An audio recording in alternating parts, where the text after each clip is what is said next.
পৃথিবীর সামনে কি কোনো বড়সড় বিপদ ঘনিয়ে আসছে? চুরমার হয়ে যেতে পারে সবকিছু। পশ্চিমা পরাশক্তিরা কি এক মহা প্রলয় নৃত্যের প্রস্তুতি নিচ্ছে? গত কয়েক বছর ধরে একটি আতঙ্ক মার্কিন যুক্তরাষ্ট্রকে তাড়া করে ফিরছে। সেটি হল মহাকাশে রাশিয়ার সম্ভাব্য পারমাণবিক অস্ত্রের ব্যবহার।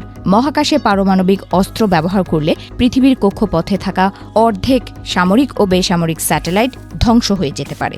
এছাড়া মহাকাশের নিম্ন কক্ষপথ বছরের পর বছর ব্যবহারের অযোগ্য হয়ে যেতে পারে। প্রতিবেদন অনুযায়ী রাশিয়া এমন এক ধরনের অ্যান্টি স্যাটেলাইট সিস্টেম তৈরি করছে যা মহাকাশে পারমাণবিক বিস্ফোরণ ঘটাবে। এর ফলে সৃষ্ট তড়িৎ চৌম্বকীয় পালস মুহূর্তের মধ্যে শত শত স্যাটেলাইট ধ্বংস করে দিতে সক্ষম। 2024 সালে জো বাইডেন প্রশাসন জানিয়েছিল রাশিয়ার এই ধরনের অস্ত্রের পরীক্ষামূলক একটি স্যাটেলাইট গত 2 বছর ধরে কক্ষপথে অবস্থান করছে। এই স্যাটেলাইটের নাম কসমস 2553।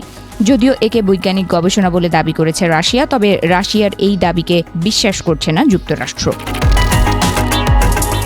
সম্প্রতি মার্কিন সেনেটের সশস্ত্র পরিষেবা কমিটির চেয়ারম্যান রজার উইকের সতর্ক করে বলেন, যুক্তরাষ্ট্র মহাকাশ ও পারমাণবিক হুমকি মোকাবেলায় যথেষ্ট তৎপর নয়।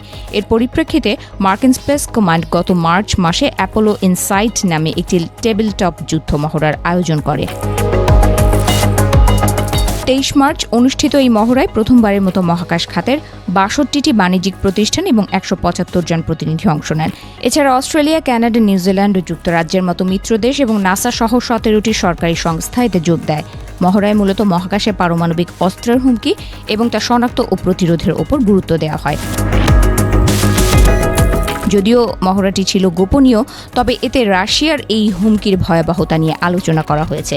ওপেন সোর্স ইন্টেলিজেন্স রিপোর্ট অনুযায়ী মহাকাশে রাশিয়া পারমাণবিক বিস্ফোরণ ঘটালে তার পরিণতি হবে বিধ্বংসী। বিস্ফোরণের দৃষ্টিসীমায় থাকা স্যাটেলাইটগুলো সরাসরি ধ্বংস হবে। তাছাড়া ভ্যান অ্যালেন বেল্টে আটকে পড়া তেজস্ক্রিয়তার পরিমাণ বেড়ে যাবে। এই তেজস্ক্রিয়তার ফলে মাস ধরে মহাকাশের বাকি স্যাটেলাইটগুলো অকেজো হয়ে যাবে এবং বছরের পর বছর মহাকাশ ব্যবহারের ঝুঁকি অনেক বাড়বে।